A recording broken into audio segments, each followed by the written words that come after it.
j'aide un peu à la programmation culturelle de ce magnifique endroit qui est le Petit Café, qui existe depuis les années 90 et qui a toujours été un carrefour de rencontres entre journalistes, écrivains, artistes peintres, une vraie plateforme culturelle qui fait vivre le quartier, qui permet à beaucoup d'artistes de se rencontrer, de rencontrer un public.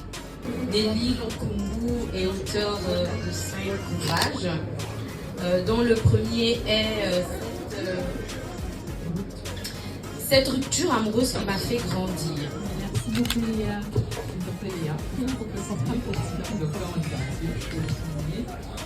Merci à tous pour votre présence. Le récit est vraiment obligé de sensibiliser, de partager ça et d'aider à ce que la jeune génération ne commette pas les erreurs que j'ai commises et aussi surtout sensibiliser. Comment communiquer efficacement dans le couple. Moi, l'erreur que j'ai fait et que sur laquelle je sensibilise beaucoup de femmes aujourd'hui, c'est se demander par exemple si le projet de parentalité va être Merci à Anthony. Pour la fête des mères et pour parler d'avortement, il fallait qu'il y ait un nom aussi. Je vais pas donner mon portrait, devenir l'avocat de ces hommes qui se sont défilés pendant ces histoires que Nelly raconte. Mais en lisant le livre, j'ai été très ému et très bouleversé, comme tout ce qui contient votre corps par rapport à la personne remonte à la surface. Est-ce que... Non, d'accord. On est d'accord pour ne plus se protéger, on est d'accord pour avoir un projet de parentalité. Après, si c'est des cas où il y a une femme, je pense que je sais plus Marguerite ou Stéphanie, je ne sais plus trop, je ne sais pas si c'était vraiment. Ces questions-là ont été également posées dans le livre. Pourquoi mon père ne vient jamais me chercher? Pourquoi je porte le même nom que ma mère alors que mes amis portent le nom de leur papa? Il faut s'armer de courage, de sagesse également pour expliquer à l'enfant ce qu'il en est de sa situation de naissance. Des relations, mais il y a une autre thématique qui m'a heurtée en lisant ces parcours de femmes. C'est celle de l'identité, la reconstruction de l'identité.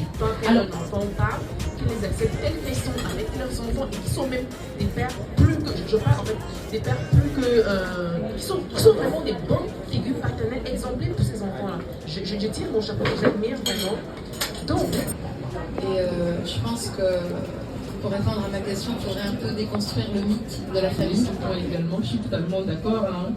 Quand je parle de dédramatiser, c'est que justement l'inconscient collectif, la société fait, en fait, c'est ce que nous observons la plupart du temps autour de nous. On élève, on éduque les filles en leur disant attention, je déteste cette expression, un jour tu peux tomber, quelle horreur, tu peux tomber enceinte, mais on n'élève jamais les garçons en leur disant un jour tu vas t'écrouler papa.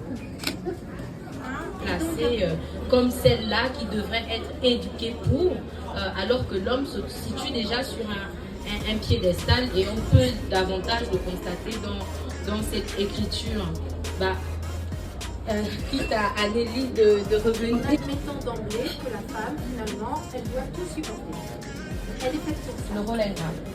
Ingrat, j'en sais rien, mais supporter, déjà qu'elle supporte la grossesse, c'est elle qui supporte la plus grande partie de la contraception, c'est elle qui supporte, et puis la société est organisée pour faire en sorte que si la femme ne va pas être là, j'ai écouté avec beaucoup un message d'espoir que je retiens, malgré tous les parcours qui sont en... Agence matrimoniale, bon, la question n'est pas tellement dans le sujet, mais je veux faire plaisir de répondre. C'est ma dossier LH. Ça regroupe les sciences sociales. Il y a beaucoup de choses à dire et à développer aussi.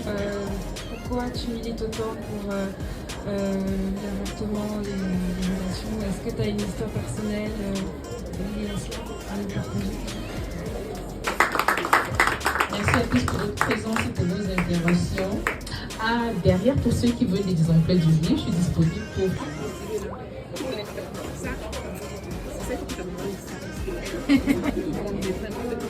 Mais il faut que tu